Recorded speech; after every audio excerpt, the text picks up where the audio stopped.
Hey,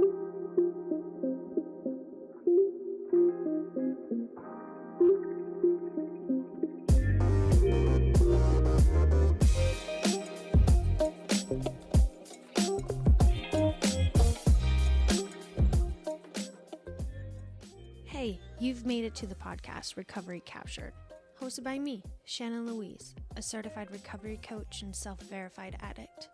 Join me on my journey through my recovery from mind-altering substances, eating disorders, depression, and much, much more. During this podcast, you'll hear my personal experience, thoughts, and opinions, as well as my guests' stories through their own recovery. I hope that you're able to take something away from this podcast and use it as a tool to help you see that your story is picture perfect.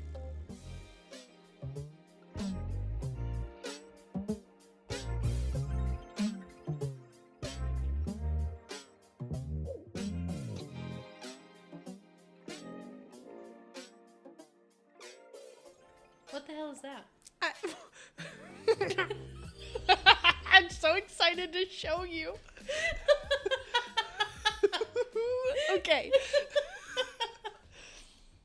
Okay, so on Jillian and I's first ever recording, I had this like orange stress ball, and it was Orange stress ball. I don't know, stress ball. It's shaped as a cat, a cow cat. But it popped. It popped all over me. You could just imagine when it hit my face. So we were playing with that, and then we recorded another episode, and we were playing with... It was like moon sand. Silly putty. Oh, and the silly putty. I have silly putty.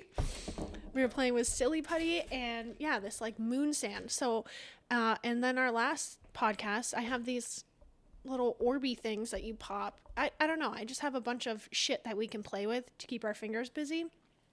Because God forbid I can pay attention. Let me grab that other side. We have silly putty, and we're going to see how far we can go. Do you ever watch Shark Tank? Oh, that was short-lived. That was Yeah, of course I do. You said, of course you do. Did you ever, I don't remember what season it was on, but there was this guy that came on, and his like brand was called Fidgetland. Oh. And it was all fidget toys. Oh, I'd like it. I know, right? Barbara Corcoran invested. I don't know who that is. Yes, you do. If you watch Shark Tank, you know Barbara. She's got the short blonde hair. She's the real estate guru. Sure. Sure. So anyways, we got a bunch of fidgets. There is definitely moon sand in this putty from last time. Well, at least there's no hairs. I'm just kidding. There's hairs. Inside joke. Oh, gosh.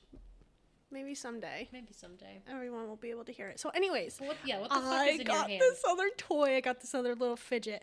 And it is... It's a pea pod. A pea pod.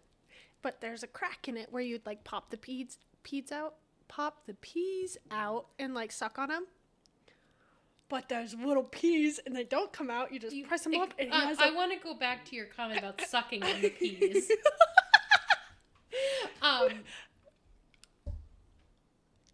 I guess I just thought that you popped them out and ate them as opposed to sucking on them.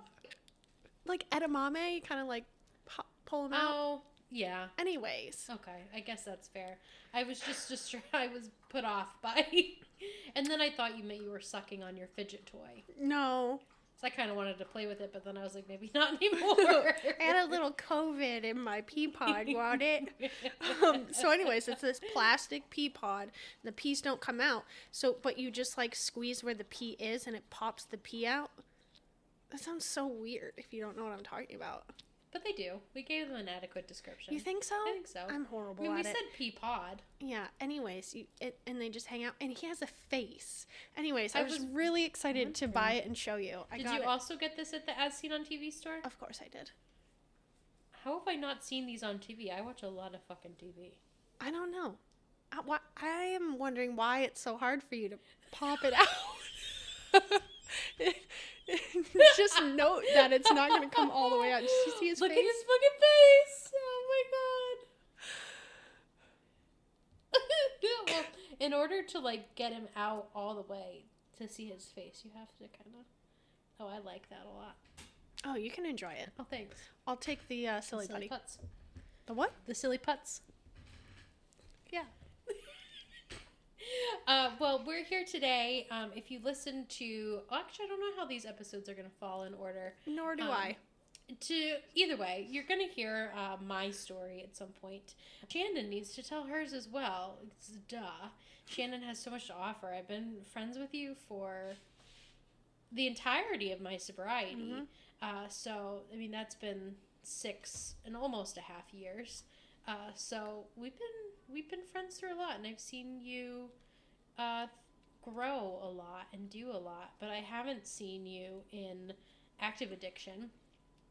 So I am dependent on you sharing your experience with us and with our listeners to find out more about that. So that's what we're going to do today. I'm excited. Yeah. So Shannon, tell us the goods. What are you in recovery for? What is your recovery date? And give us a fun fact about you. That first question is so loaded. What am I in recovery for? A little bit of this, a little bit of that. A little bit of sass. A little bit of Jessica. A little bit of vodka. I'm going to scare Boyd again. Poor thing. Okay, so what am I in recovery for? Okay, so I am, from the start, okay, I am in recovery from drug addiction and alcoholism. And why it's such a loaded question is because I therefore found out everything else that could possibly go wrong with me has gone wrong, and now I'm trying to work it all out. So there's mental health issues with PTSD, depression, anxiety, eating disorders. It's almost a year, I think, to date that I acknowledged, accept, and acted upon my eating disorder and, got help. And working with a nutritionist and stuff. I've been rocking that and I'm super excited about it. So yeah, there's just a bunch of stuff that I'm in recovery for. And that's why I made this podcast, because I don't want it just to be about alcoholism and addiction, even though that's a huge, broad, we could talk about that for days, but it's also like everything else. Right. You can be in recovery for whatever it may be. And I want to shed light on that because we don't, as a society, accept any of it. And if you say, oh, I'm in recovery from, my PTSD, people are like, well, first of all, you have PTSD, you're fucked up. And then two, it's like, oh, you're in recovery, you must be fucking weird. Or, just like you get this weird stigma. People are fucking weird. So, what is my recovery date? It's March 20th, 2013, so I just celebrated 8 years. Ow, ow. Ow, ow. I haven't had any mind-altering substances since that day. That's insane. Amazing. Insane. Oh, geez, and a fun fact. Can I share one of my favorite facts about you? Yeah. I love that. And you may have even thought this in recovery as well, but when you told me that you used to crack your knuckles because you thought cocaine was stored in them, I told you that? By cracking your knuckles, it would release into your body. Wow. That's one of my favorite facts about you. I now don't think that's the truth. I don't sit here and actively crack my fingers in hopes that I'm going to get a high from it. Wow, I love how I told you that. I think about it probably more often than you'd think I would. Wow. Every time I crack my knuckles. No, I would sit there and I would crack my neck and even my back in hopes that there's a little pocket of cocaine stored in my body somewhere and that it would just activate it. What the fuck? For a long time, I thought that. God, I love you. I don't know why. I guess that was one of my reservations in early, I hope someday that you just crack a joint and I get high. I can't believe I told you that. There are very few souls that I have ever told that to. It's kind of embarrassing. I hope now, you don't mind that I outed you on the podcast. No, I hope we find more things that I told you because I am a weird individual, and the thoughts that process through my mind, unsure. Oh my god. Yeah, so there's that. I would tell you a fun fact about the blocks and diapers, but we're going to save that for another episode. That is a great like carrot on a stick. Yeah. Keep coming back. And Yeah, you gotta listen to know about blocks and diapers. And the pistachio nails. Pistachio nails. I hope we can recreate all that. Anyways. We can. I think about that a lot too. I have a thigh tattoo dedicated to my recovery from substance use disorder. Yeah, you do. My entire thigh is tattooed. That's my fun fact. It's definitely changed as years have gone on, but from my first year in recovery, I started a whole thing of like every year I'm in recovery, I'm going to add to my thigh. And so I have this big, beautiful peacock, and that's what I told my artist. He's phenomenal. Brant Newton over at Event Horizon. Holla, love you. So anyways, I have this tattoo. I started off with this big, beautiful peacock to symbolize how beautiful my life is now that I'm in recovery. And then I added more to that, so it's like 5-hour sessions every year, whatever, you know? And then I added lotus flowers, rising above the murk to achieve enlightenment. Unsure why I'm breaking down the aspects of my tattoo, but here we are. No, I love it. Keep going. The third year, I was going to get a tattoo, but I decided to go travel around the world to Thailand, and I volunteered my time on an elephant sanctuary. So then the following year, so that year I didn't get a tattoo because I was gone for my sobriety date. But the following year, I got the first part of my elephant to symbolize my journey over to Thailand, and I had this huge like spiritual experience and like mind altering, like just this beautiful memory of Thailand. Okay, it was just phenomenal. So I have this big elephant, and that's where I became vegan and all this stuff. So it's kind of symbolizing, you know, the beauty of animals. And there's this flower in its ear, like there's a flower tattooed on its ear. But when I was in Thailand at the sanctuary, there was an elephant, and she had a hole in her ear from her mahout using the bullhorn or whatever, created a hole in her ear, and every day they would come by and put a fresh flower in her ear. It was the cutest fucking thing. What's a mahout? A mahout is an individual that owns an elephant, like the trainer. And then COVID happened. I got more bills. You know, so I've kind of relaxed a little bit on that. I've had enough trauma in between those time frames, so it makes up with all the piercings that we get, right, Jillian? Another fun fact, anything traumatic that happens in either of our lives, we go and get piercings together. I have gotten so many piercings that I've taken multiple out to make room for new ones to go get other ones. I didn't know that about you. Oh yeah, there was a time in my life, I guess this would have been a good fun fact for my episode. There was a time when I had 13 piercings in place.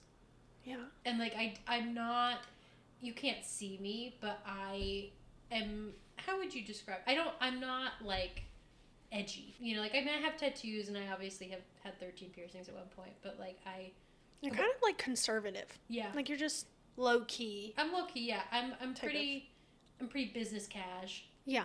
I wear cardigans, you know what I mean? I'm trash, walking trash. No, I'm just kidding. Oh my god. No, Shannon has this amazing shirt on right now. Oh my god, can we please talk about it? Yes, we can. It's Reptar from sure Rugrats. Try again. The second cousin to Rugrats.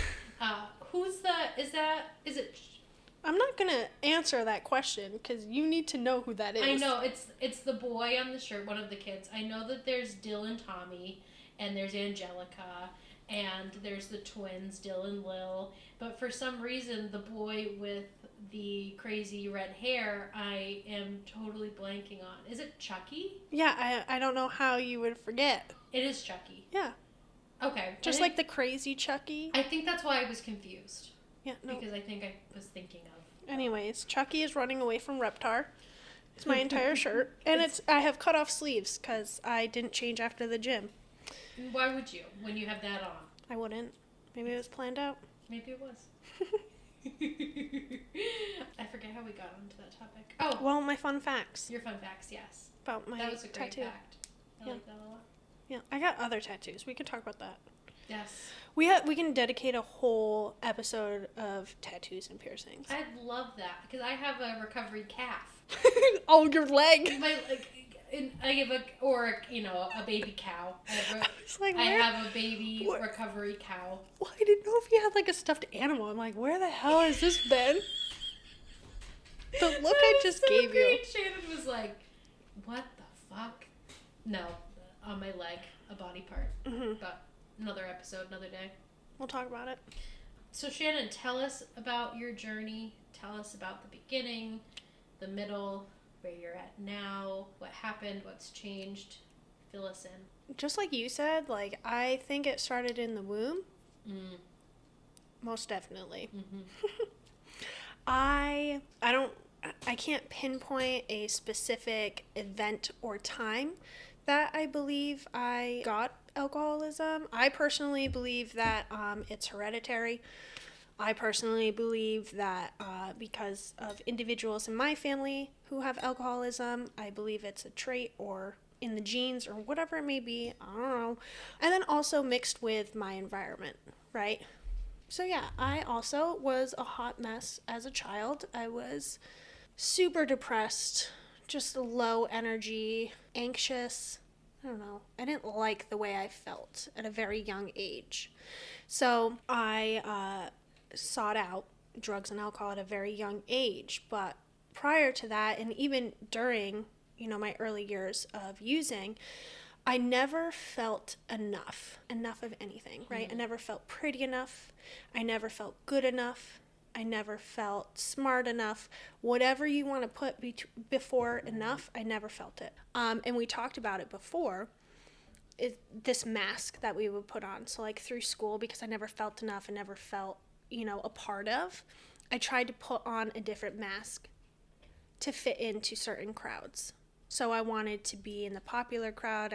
I'd wear a certain outfit and I'd put on this attitude, this mask to fit in. In high school, I wanted to be in the druggy clique, so I'd put on this certain outfit, like a legit outfit, like a hippie outfit. My thought of a hippie. What the fuck? And this certain attitude to go with it. Like I always had to dress the part to feel a part of. And it was, I don't know, I think I said the summer before my freshman year, I got into drugs and alcohol. The gateway was alcohol and marijuana. And that was like a staple of my diet. My go-to every day from the first time I picked up to the last day I ended my, addiction was I smoked pot every single day, multiple times a day. I would always have pot no matter what. And if I didn't, I would find it. Just like everything else, right? But I guess I got ahead of myself a little bit. Let's rewind before I picked up drugs and alcohol, because I figure skated for about 18 years. And prior to picking up, figure skating was like my drug of choice. Once my blade hit the ice, I was out. Like my mind shut off. My brain was shut off. I knew I was in a different world.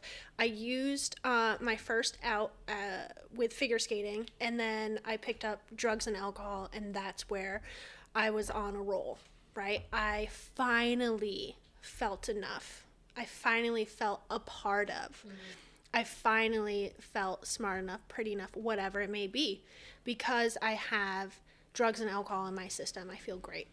So, throughout high school, I dabbled in everything and anything, because it was readily available. I enjoyed it. I had a lot of fun, to be honest. I do remember this one time walking down the hallway. It was called the White Hallway in school. And I was with one of my high school friends, and I was just in a really bad space. And I told him, I was like, I use drugs and alcohol to escape the pain. And that was the first time I ever admitted that. And I really realized that I am no longer doing it for fun. I am doing it to escape, to numb, to feel different. Because I was unable to cope or understand my childhood and what has happened. From an early age, my mother left, and it was traumatizing to me, and there was a lot of backstory with it, and it was just really hard to deal with as a child. And so I used that as an escape. And then there was, sexual misconduct to my body. And I just, I had suicide on my mind. Tried it, wasn't successful. I went down, I was called down to the guidance counselor's office, and my father was called to the school from work, and we had 2-on-1 come. It was just a horrible day and a horrible time for my father. I put him through a lot of worry. Just because there was so much talk about suicide and depression and all this stuff, and that's when I started talking to a therapist. You mentioned it in your episode about your story about taking a test, or not a test, but like a questionnaire. Yeah. To see if you are an alcoholic or an addict or whatever it may be. For some reason, like you, I have no idea why I was honest, but I answered this questionnaire honestly. I didn't even think of it. I didn't even think to lie. I was like, yeah, whatever, yeah. Burp, burp, burp, burp. Yes. Yeah, right? And she comes back and she's reviewing it with me. She's like, I would qualify you as an alcoholic. I'm fucking 15. My jaw drops to the ground. I'm like, an alcoholic? I'm not fucking 57 in a black trench coat. Like, no way. Right. What are you talking about? I didn't even consume alcohol that much. I did not. It wasn't until like college and afters when I had a lot of alcohol. But like at that time, I rarely had alcohol. It was high school. It was hard to get. I could get fucking marijuana and acid quicker than I could get alcohol. So I was like, how am I an alcoholic? And that was the first time I ever heard of that. And that was the last time I heard of it until I got sober. And I got into college. I worked my ass off to get in there. And I worked my ass off to party like hell. And I worked off my ass to leave. I spent a year at one of our state colleges, Johnson.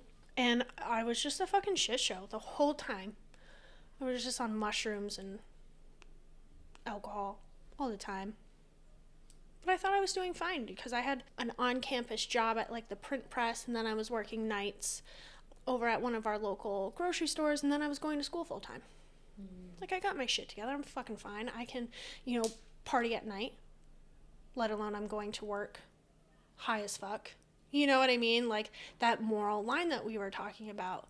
I tried controlling it. Like, if I can control it, I'm fine. I'm only going to drink on weekends. Well, I'm in college. That doesn't happen. So now it's only after 5 p.m. Or it's only, like, I can, we had Thursdays off or something like that. I think it was Thursdays. I don't fucking remember. But we had a certain day off. So I was like, okay, I can drink earlier on that day, but I'm going to stop at, I'm going to start at 5 on the other days or whatever. Like, I'm making all of these, I'm trying to control. Like, that's what I was doing. I was trying to control to make it look as if I had my shit together. Right.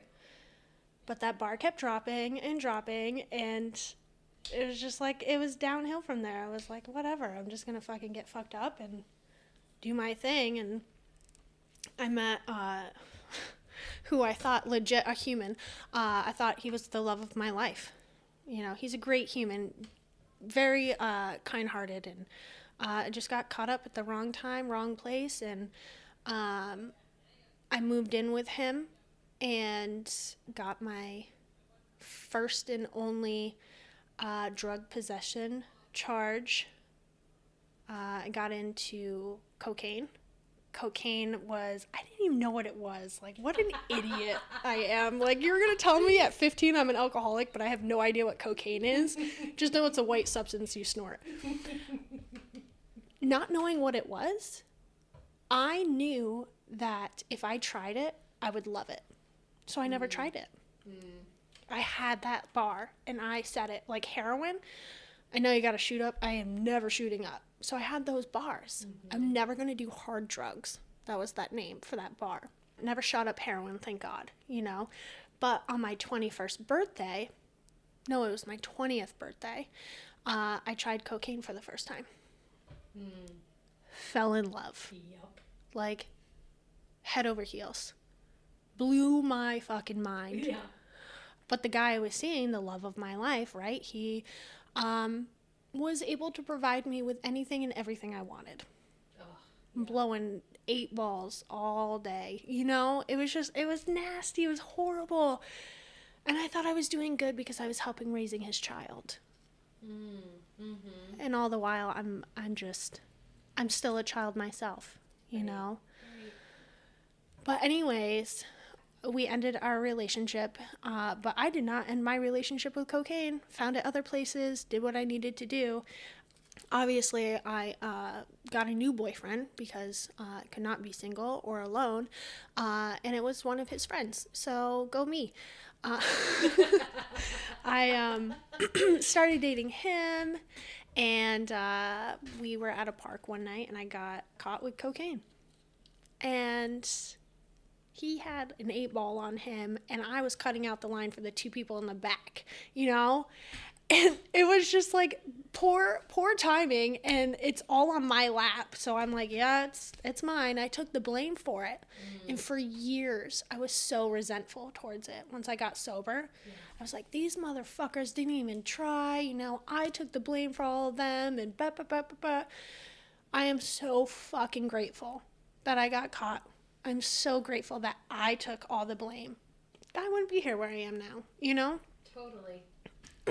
But I wasn't done after that. You know, I got caught. I didn't get arrested, which I found super weird, but they had to figure out the substance, all this stuff. They had a dog, like, going around our vehicle while we were in it, and smells. Okay, so I got charged with 0.01 gram of cocaine. I put more salt on my corn on the cob than I had in possession of cocaine, okay? Yeah.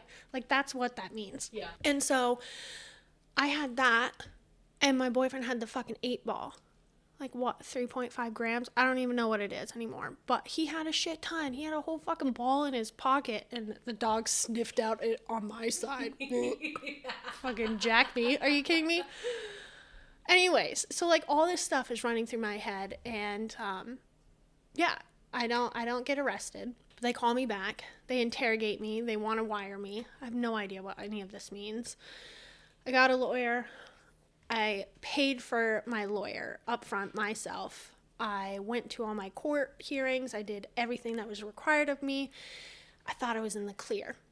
I was soaring. I got this off my back, just like my drinking citation. Ain't no one gonna mess with me now. I never knew that your name is in the newspaper when you go to court. No. Who the fuck knew? Not me. Surprise! My aunt, for some fucking reason, was reading the paper and saw that it said, Shannon Russell of Essex, 21, gets charged with cocaine possession. Oh, shit. Yep. So, my dad woke me up very rudely, matter of fact. How dare he? Yeah, how dare he? That following day was March 20th of 2013. They had a family intervention, and that night I was like, here's the affidavit.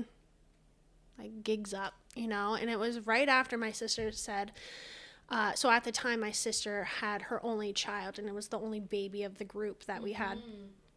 And she told me that I would have all my privileges taken away, that I would no longer be able to see my nephew. And at the time, my dad babysat him, and I was living there, so, like, he wouldn't even be over there. Like, all this stuff, she threatened to take him away from me, and I was like, hell no. Hell no. This kid is too fucking precious to me. I'm done. I don't know what that means, but I'm done. So it was on the following day, March 20th of 2013, where my mom brought me to a fellowship and introduced myself as a cocaine addict, and was introduced to another fellowship, and that's where my journey started. And without even getting into the fellowship, I knew that I needed to change people, places, and things, because I wasn't going to get sober if I didn't. Right. You know, I took suggestions And I went every single fucking day. I had a crazy mentor. It kept me sober. But, you know, she would always say, if you can stay up all night to do drugs, you can stay up all night to do book work. Like, but I'm not high off of cocaine. I can't function. Right? Minor detail. Yeah. But I did. Every night I was doing some sort of work for my recovery. And I just kept pushing and pushing. And it kept me sober, you know? And then I was able to help in service work and give back the message. I don't know. Like, that's where it was. And now it's just like me maintaining my absence from drugs and alcohol. You know, the fanny pack that we talked about. Totally. You know, I don't do much of it anymore, but it's a lot of prayer. I got into meditation. You know, I was attending a lot of fellowship meetings and, you know, just learning about myself and what makes me tick, good and the bad, trying to figure all that out. I'm a big writer. Like, I like to write gratitude lists, jot down thoughts and ideas and stuff like that. And as I've been sober, I've been able to work on my PTSD, the trauma that occurred. I did, what is it called? EMDR, where they have the vibrators in both hands and it like walks you through the trauma. That was insane. Super helpful. Most beautiful thing ever. You know, I was in therapy and got on medications for my mental health, which we'll have a whole podcast about medications because I 100%, I wouldn't be here if I didn't have medication. Yeah. You know, my eating disorder, I was able to get that under control and really take care of myself, you know, and really understanding how to nourish my body. And that's what helps me stay sober. It's like that awareness of like, okay, today I need to feed myself. I need to have breakfast. I need to have snacks throughout my day. Oh yeah, we're not going to, you know, have this conversation in my head because I know it's going to trigger me into my depression, or we're not going to, you know, whatever it may be. I know how my body, my mind functions now, and that's what really helps me to stay sane. I work out. I do a lot of weight training, which is super helpful. You know, as much as we need to like exercise to stay healthy, we need to exercise our mind also. I feel like we kind of underestimate how we need to take care of our mind as well as our body. Yeah. Yeah, totally. I was gonna ask you what you do to maintain your recovery or sobriety, but you basically answered all of that. Yeah, it's just knowing myself now. You know, right. Knowing what I need to nourish my body. Because when I'm not well fed, or if I'm having these horrible conversations in my head or recapping my trauma, not in a good headspace. Oh, yeah.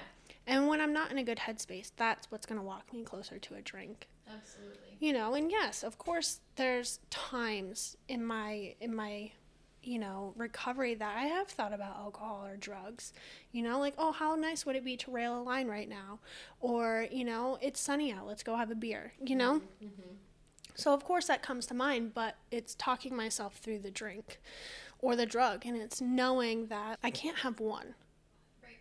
That's what really keeps me sober, knowing that I can't have one. Having one doesn't make sense to me, like, why? No, fuck no. I never drank because I liked the taste. Just like I said before about my virgin strawberry daiquiris. It's another hook that you guys need to keep listening so you know what that means. But like, I always had my virgin strawberry daiquiris because I didn't like the taste of it with alcohol in it, right? So like, I never drank for the taste. And so having one doesn't make sense to me. No. I can't just have one line. Like, what's that gonna do? You know what I mean? Yeah, so like, just just understanding that helps me stay sober. Yeah, no, I totally relate. I find the thought of having just one of something really frustrating. Like, it would cause me more pain to have one of something than it would to have nothing at all. Right. Yeah, you totally are touching on like Maslow's hierarchy of needs. Mm-hmm.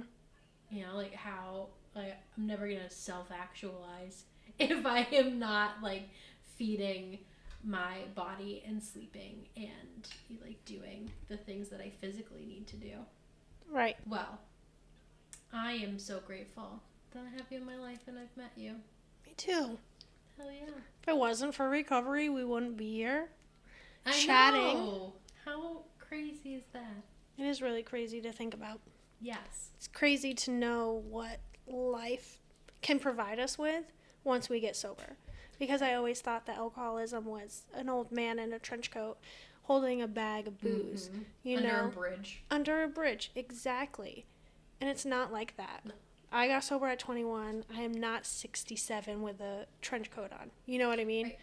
And finding out that life can be fun. Yes. You know, because Yeah. I always had this notion of, like, I'm not going to drink forever and this is going to be a shitty thing. And it's Right. like, well, now I get to figure out what I like. Absolutely. You know? Yeah, it's really amazing. Well, in wrapping up, what would be a pro tip that you would give to, I would say, both to people who are either in early recovery or are considering getting sober, and in regards to people who have been sober for a period of time and we just continue. I mean, I'll speak for myself. I continue to learn despite having consecutive days of sobriety. I need to hear other people's experiences and tips and tricks and what they do. So for both camps, what do you got to offer? Yeah, so my first mentor, she told me to pause. That was simple. Pause. Because I was always go, go, go. I fiend off of drama, you know? Like, I need stuff immediately. And she's like, just pause. You don't need to make a decision right now.